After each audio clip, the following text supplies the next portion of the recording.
Lucha con firmeza. Por tu tierra, Perú.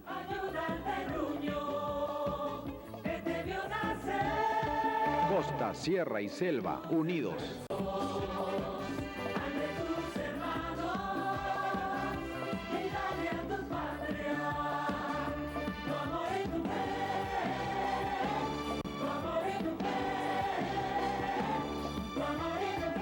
El Perú eres tú. Haz mejor tu labor y tendrás un Perú mejor.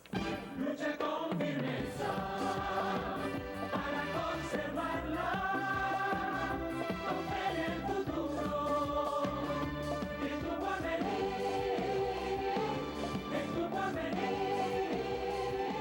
en nuestro deber.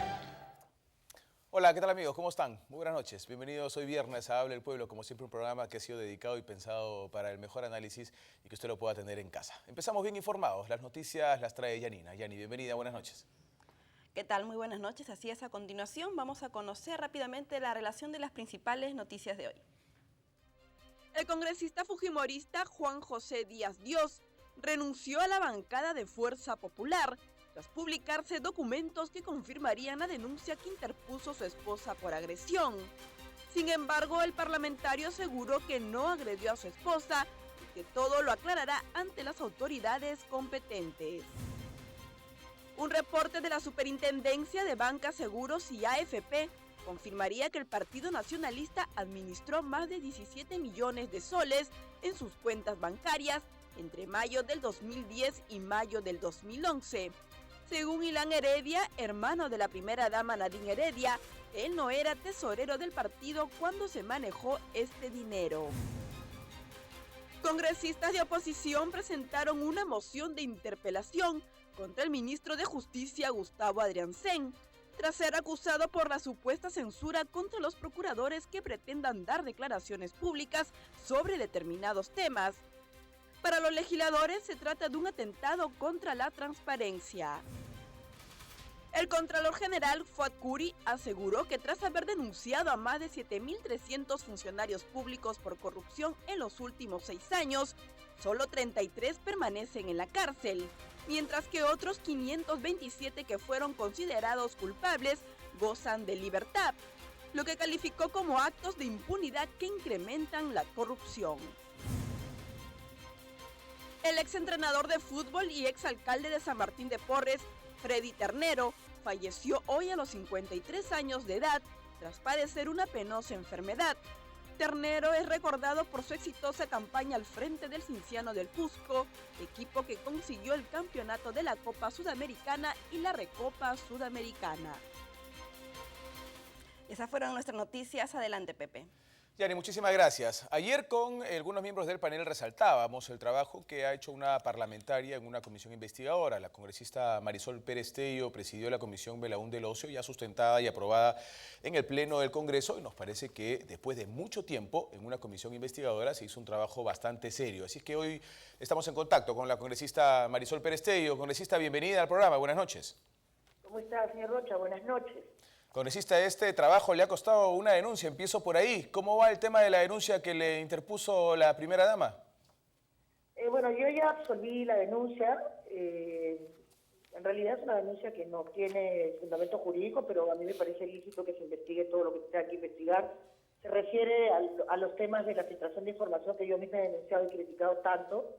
Lamentablemente somos un colegiado formado por 7 personas. Lo que yo no puedo aceptar es que la pita se rompa por el lado más débil y se pretenda responsabilizar a los asesores o a los servidores parlamentarios que hacen su trabajo con tanta dedicación. Así que he respondido con toda tranquilidad como corresponde, con todas las explicaciones del caso, el día que yo recibí el audio, formalmente, que fue 2 días después de que se filtró esa información, y lamentablemente ese día entraron 13 congresistas del oficialismo adicionalmente, que además tomaron fotos que fueron públicas, a algunos congresistas con la señora Heredia. Sí, congresista, quería hacerle otra pregunta. ¿Está con nosotros en línea? ¿Se cortó la comunicación? Ojalá que podamos retomarla. No sé si podemos retomar esa comunicación con la congresista, porque ha salido información importante que me gustaría un poco verificarla con ella sobre esta impresionante cantidad de dinero que se movía en tan solo un año en el Partido Nacionalista, y parte de los detalles de estas cuentas ha sido manejada desde la Comisión Belaún del Ocio y bien investigada, los más de 17.745.000 soles que se movió tan solo un año en el Partido Nacionalista, y cómo registrar en todo caso esta cantidad de dinero impresionante y este movimiento que habría hecho nada menos que el hermano de la primera dama, don Milán Heredia, que ahora está pretendiendo decir que él no era el tesorero del partido. Sin embargo, información que ha salido de la propia comisión nos diría que sí. Justamente estamos retomando la información con la congresista Marisol Pérez Tello. Ahora sí nos escucha, congresista. Sí, perdóname, por favor, estaba con batería muy baja. Ahora sí, todo lo que quieras. Muchas gracias. Quería aprovechar para preguntarle sobre esta información que ha salido y que en algún momento le hemos leído como parte de la investigación de la comisión que usted muy bien ha presidido, y es de la impresionante cantidad de dinero que habría movido el Partido Nacionalista en tan solo un año, más de 17.745.000 soles. ¿Cómo ha salido esta información, congresista? Bueno, esa información es parte de las cosas que he criticado, ¿no? Que la información siendo reservada no debiera de filtrarse, sobre todo esta, que es de UIF. La información de UIF solamente informa operaciones sospechosas, ¿no? O sea, es decir, cosas que no han sido bancarizadas o que cruzan información con las cuentas personales y no coincide, no hay consistencia. Lo real, lo que está en la investigación, porque eso no se incorpora a la investigación porque llega después de la presentación del informe, es que hay cosas que explicar. Hay que explicar, por ejemplo, por qué dos personas que se supone que aportaron, como el señor Martín Belaúnde y su padre, niegan ese aporte. Y aunque el señor Ilan diga que sí se hizo, en realidad no se sabe dónde salió el dinero. Lo que se tiene que investigar es por qué la empresa Todograf funda el señor Martín Belaúnde del Ocio por 106.000 soles, luego la vende en 50.000 y tampoco se acredita que se hizo ese pago. ¿Por qué la empresa Centros Capilares, que se supone que contrata a la señora Nadine Heredia, cuando el señor Martín Belaúnde firma un contrato y no tenía poderes para eso, y se supone que le paga un dinero que tampoco existía en las cuentas y que el gerente general, el señor Chan, dice que no existía? Todas esas cosas se investigan como parte de cómo es que el señor Martín Belaúnde tiene el poder a través de la primera y a través del Partido Nacionalista para entrar a las regiones. Una vez que él entra directamente a contactar con los presidentes regionales, invitándolos a participar del proyecto nacionalista y luego ayudar en la segunda vuelta, entra con ese contacto y luego hace estos contratos por más de 120 millones que finalmente no han servido para nada, porque el Colegio Madre de Dios no tiene carpetas y sillas, el puente en Junín no llega a ningún lado porque no tiene contacto con Chupaca ni con Huancayo, los colegios en Cusco nunca se hicieron, la pista en Tacna y Gregorio Albarracín tiene 1,8 kilómetros de tierra a un lado, tierra a otro, con los niños enfermos, con enfermedades salatorias y enfermedades respiratorias. La corrupción en nuestro país le cuesta a los más pobres, y eso, cuando se vincula con el poder, lamentablemente genera impunidad. Y hay que investigarlo. Hay una cosa clara, congresista, para no quitarle más tiempo, hay una cosa clara que me parece que se ha destapado con lo que usted ha investigado y la comisión también. Justamente son estos vínculos, ¿no? Por eso es que se ha recomendado la denuncia penal finalmente. O sea, los vínculos están acreditados. Sí, absolutamente. Se ha recomendado una investigación por lavado de activos en forma de defraudación tributaria a el señor Martín Belaúnde y su entorno personal, comercial y político. En el entorno personal están todos sus amigos que lo acompañan del inicio al fin, su abogado, su contador, que son sus socios en distintas empresas, que son aportantes al partido, que fueron personeros legales del partido en Tacna, y también está su hermano. Y en el entorno comercial están estas empresas que él utiliza, y en el entorno político está la señora Heredia, el señor Elan y la empresa Todograf. Y lo único que se pide con esto es que se explique de dónde salió la plata. Y yo creo que nadie tiene por qué molestarse con eso si el país le pide a un hombre que ha permitido que 117 millones se birlen del Estado y se burlen de esa forma de muchos ciudadanos, donde alguien que detenta poder, como todos los presidentes regionales y como la señora presidenta de un partido nacionalista, tenían, o sea, pedir explicaciones. Yo creo que no tiene que ofender, al contrario, es una buena razón y un buen motivo para que tú des las explicaciones que el país necesita. Si a pesar de eso tú presentas habeas corpus, denuncias a todo el mundo o respondes con insultos, lo único que haces es perjudicar la búsqueda de la verdad, que es lo que se está en realidad pretendiendo encontrar. Y yo espero que con la labor de la Fiscalía, en quien yo confío, yo creo que hay fiscales honestos, muchos más de los que no lo son, se va a poder lograr encontrar la verdad para el beneficio de todos. Congresista, muchas gracias por habernos atendido la llamada Quien Habla el Pueblo, y ojalá que en algún momento esté con nosotros en la mesa de diálogo. Por supuesto que sí, muchas gracias y éxitos. Muy bien, gracias a la congresista Marisol Pérez Tello, que reitero, ha dirigido de buena manera una comisión investigadora complicada y ha tenido una respuesta interesante con felicitaciones de las diferentes bancadas. Señoras, ahora sí, iniciamos el primer tema de la jornada aquí en Habla el Pueblo.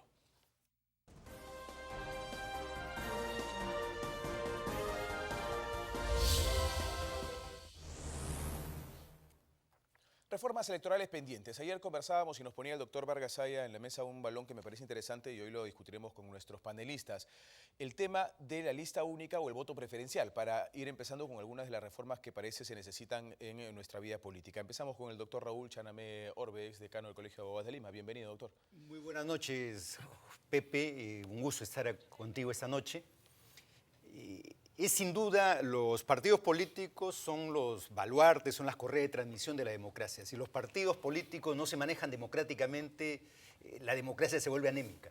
Necesitamos, creo, dos elementos importantes. Que exista democracia interna, que existan primarias abiertas, como existen en todos los países de América Latina, en Chile, en Argentina, existen primarias abiertas. Hace un poquito ocurrió en Argentina. No hablemos del Uruguay, donde las primarias son realmente los comicios verdaderos. Quien gana las primarias se encamina a la presidencia, ¿no? Ese es un tema. Pero el otro tema que tenemos que resolver es el tema del financiamiento de la política en el Perú, ¿no? Los partidos tienen que ser subvencionados por el Estado para evitar que la plata negra, el narcotráfico penetre. Cada campaña presidencial vale entre 3 y 5 millones de dólares.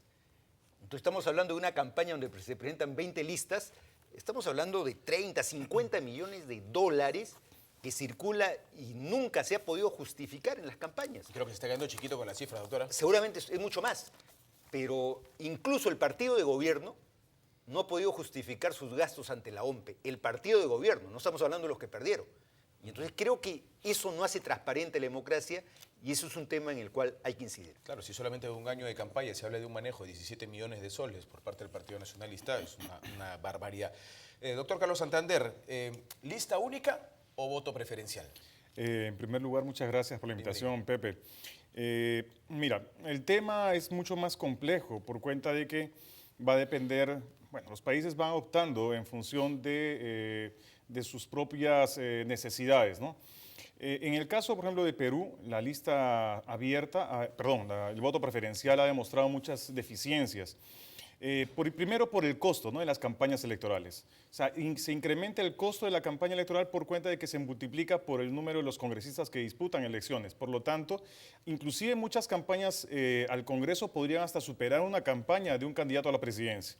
Por otra parte, ¿no es cierto?, el reclutamiento dentro de una lista, o en todo caso del voto preferencial, hace de que este sea mucho más laxo, mucho menos cohesionado, y se dé prioridad a personalidades que tengan más recursos económicos que realmente aquellos que puedan disputar dentro o en todo caso cooperen más dentro de un partido político propiamente dicho.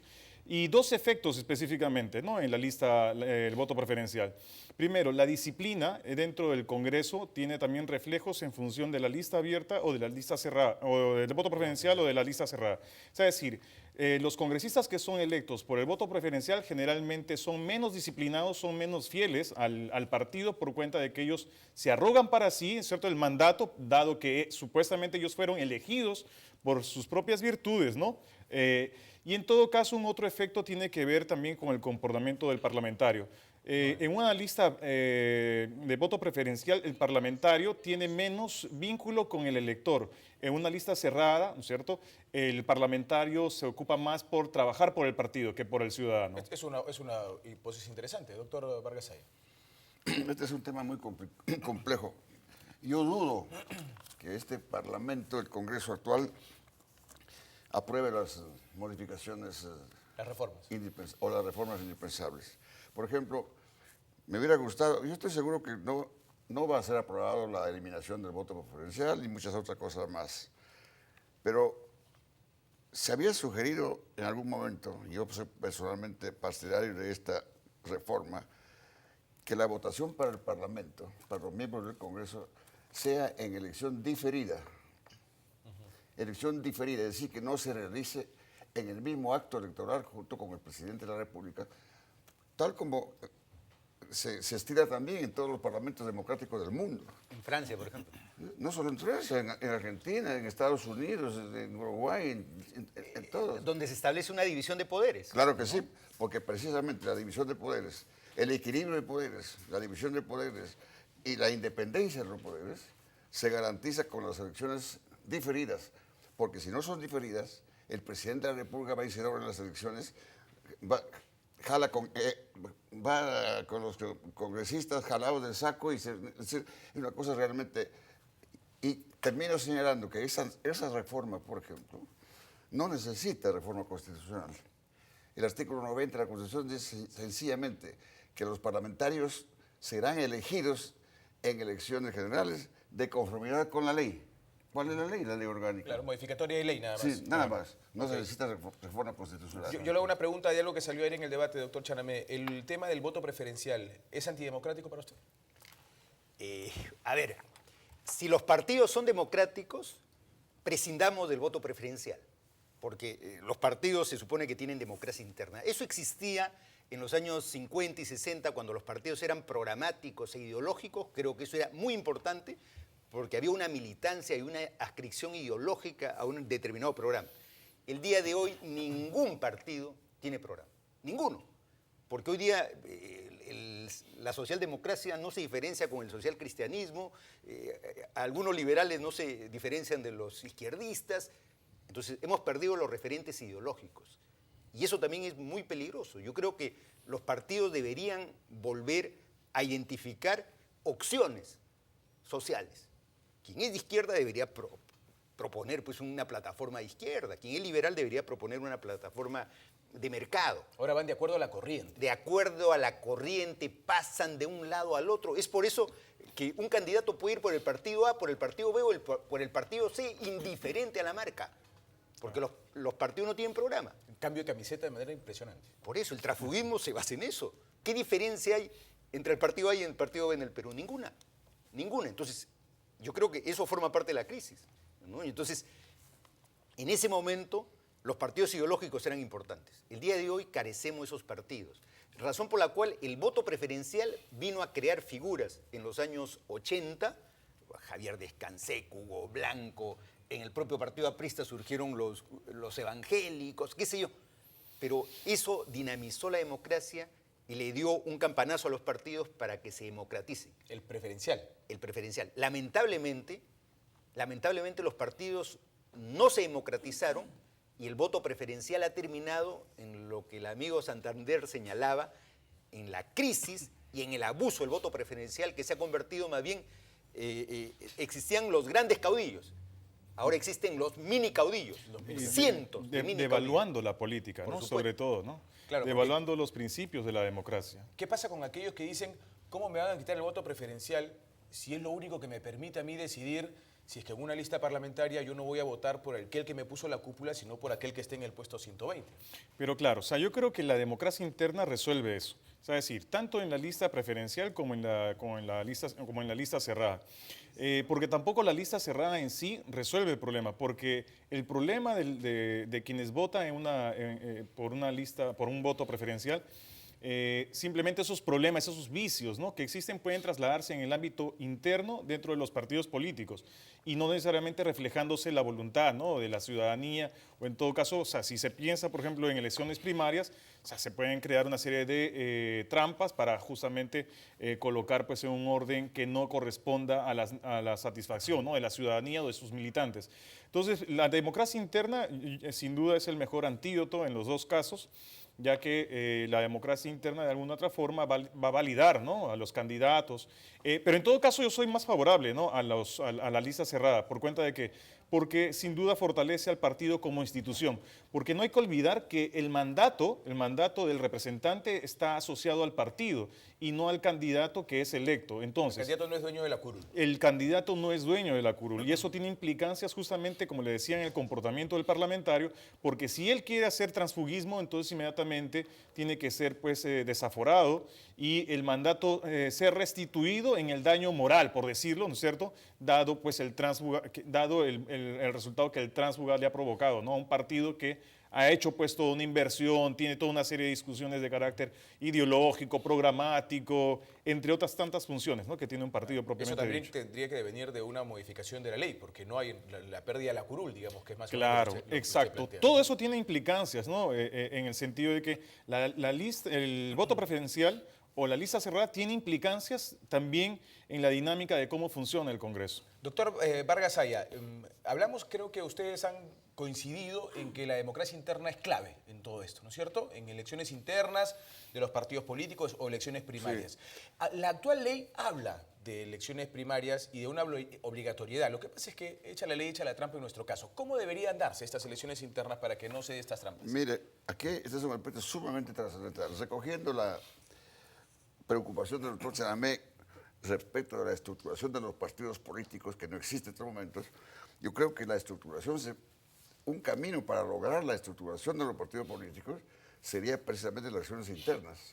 Porque entonces democratizando los partidos, obligando a los partidos que no hay candidatos sino con previa elección interna, entonces los grupos pequeños que se llaman partidos de alguna manera podrían preocuparse en reestructurar las instituciones partidarias. Pero usted me hace una pregunta que yo todavía no se ha dicho acá. ¿Cuáles son las consecuencias graves y funestas del voto preferencial, al que yo llamo perverso voto preferencial? En primer lugar, que siembra la deslealtad en el grupo partidario. Exacto. Deslealtad.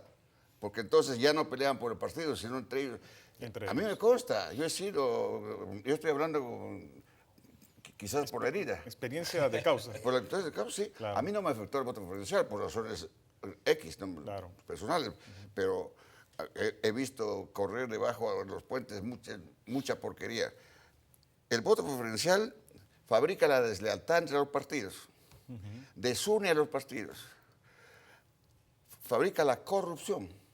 Claro. La corrupción es inevitable porque la desesperación de ver cómo se ubica o no se ubica. Perdón, doctor, le interrumpo para hacer una pregunta con respecto a eso. Sí. Los que fabrican la corrupción y los que fabrican la deslealtad, ¿no son los miembros del partido político más que una manera de elegir? No. Usted sabe que el ser humano, pues no voy a definir qué cosa es un ser humano. El ser humano se ubica de acuerdo con las normas que existen. Si hay un rompanfilas en el partido, no hay elección interna, no hay obligaciones cívicas, no hay obligaciones morales, pues entonces el más moral, el más honrado, el más honesto de los miembros del grupo tiene que incurrir en ciertas irregularidades y anomalías y falta de ética, por razones obvias. Yo le cuento una anécdota. En el proceso electoral que les participó, ¿cómo jugaban los candidatos que no estaban en la cabeza? Engañaban a una gente. Ustedes saben que tenemos una sociedad política no bien ilustrada. Decían, no voten por los cabezas de lista porque ellos ya están seguros.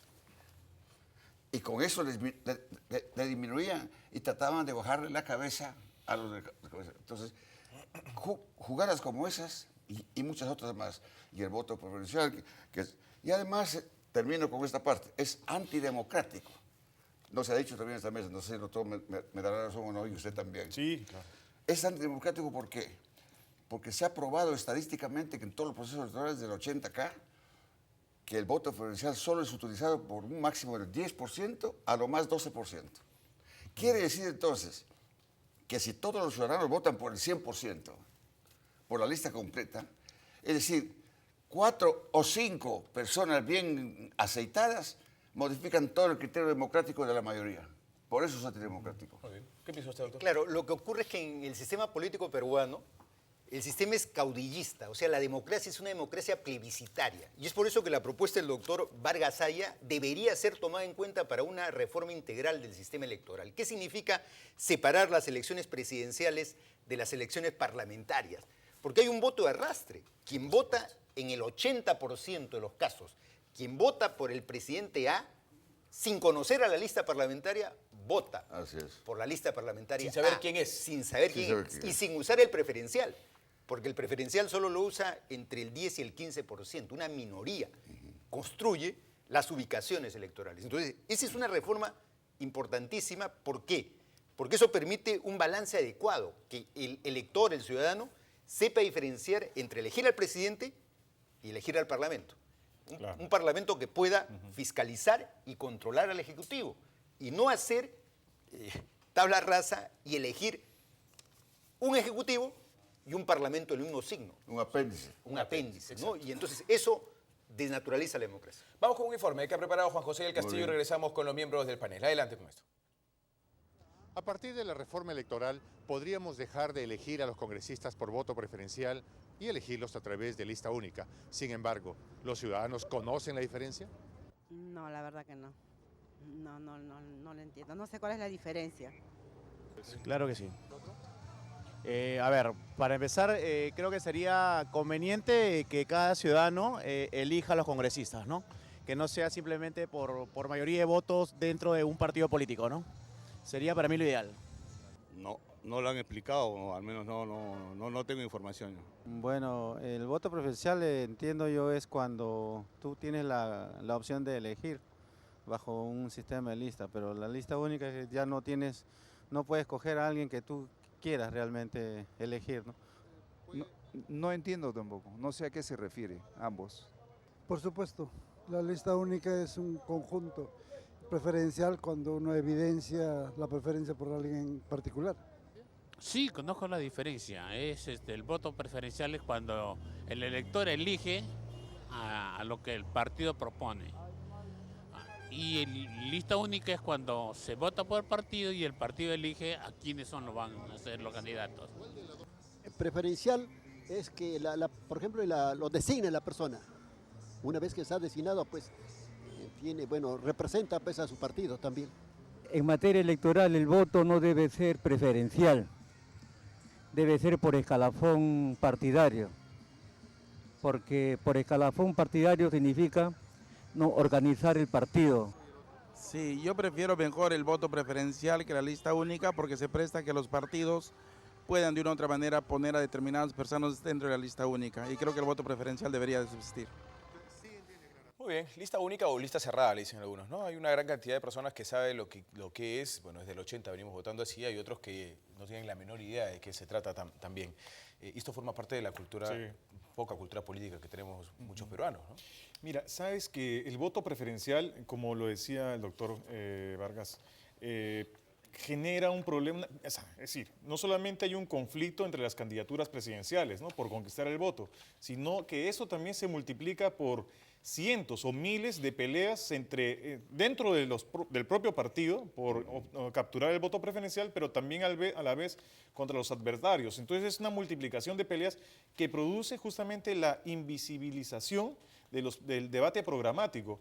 Porque inclusive en las campañas electorales con el voto preferencial, el candidato puede llevar su propio programa independientemente del partido, porque la idea es justamente que en cierto bolsón electoral lleve adelante una promesa diferente de otros candidatos, lo que torna realmente un problema serio en términos de información para la ciudadanía. Al final no sabe qué es lo que realmente representa el partido, y en todo caso, lo que se impone justamente esta personalización, ¿no? Claro, un candidato al Congreso propone una cosa y el candidato a la presidencia propone otra cosa para el partido. Es una cosa claro, lo que terminamos es minimizando un programa a cuestiones domésticas. Exacto. Y lo que se trata en la política es de plantear grandes plataformas de transformaciones de un país. O sea, entendamos que una cosa es la política municipal, que requiere pues ornato, parchado de pistas, correcto, pero otra cosa es qué hacemos con el mercado, qué hacemos con el Estado, qué reformamos, cuáles son las grandes reformas para el próximo quinquenio. No podemos seguir discutiendo en esas discusiones. Hoy día hemos cambiado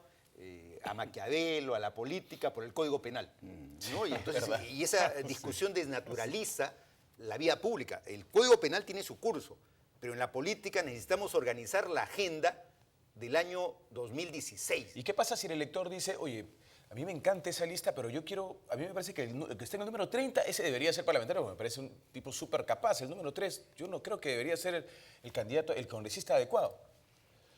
Bueno, para eso existe el voto preferencial. Claro, pero ponemos en el caso de la negatividad del voto preferencial que estamos tratando en esa parte. Ajá. Aquí en el país se ha modificado una sabia medida que existía hasta antes de 1962, por ejemplo. ¿Cuál era? La lista incompleta.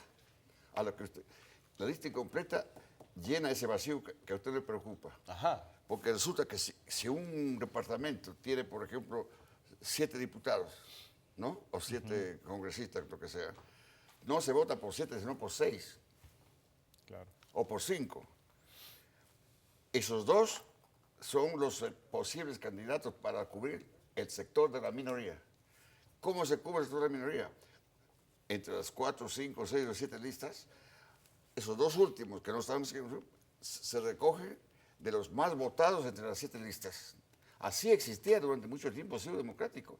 En las épocas de... O sea, una cuestión media dividida, ¿no? Era media dividida entre la lista cerrada y la lista preferencial. No. Era una especie de mix, un híbrido ahí. No, todo el mundo votaba por su lista completa.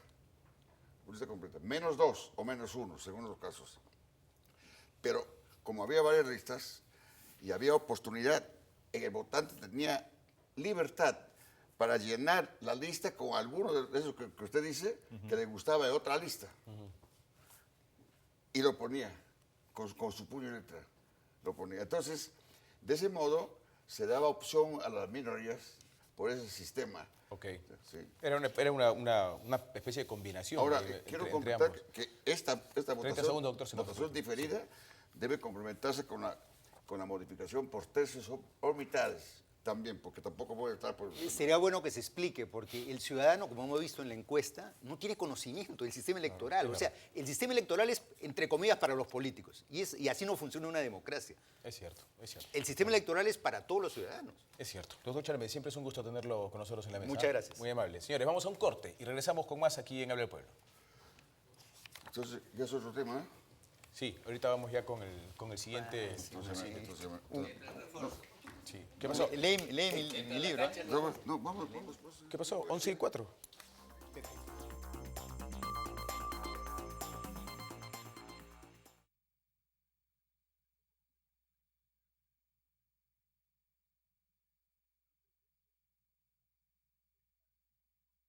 Doctor, ¿viene usted en el tercer tema?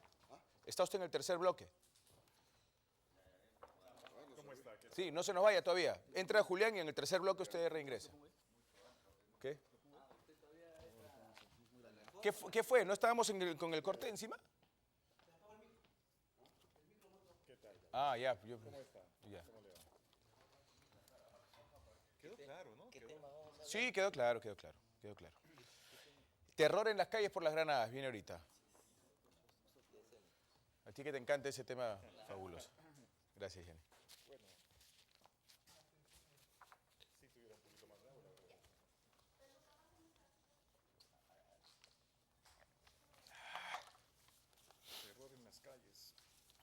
No, es que de verdad se está creando un caos, ¿ah? Hay que tomarlo con pinzas, hay que analizarlo correctamente, porque la gente está psicoseada. No. ¿Te quieres ir a dormir temprano hoy día o has preparado el pisco? ¿Cómo es la figura? ¿Otro? Su madre ha venido con filo hoy día.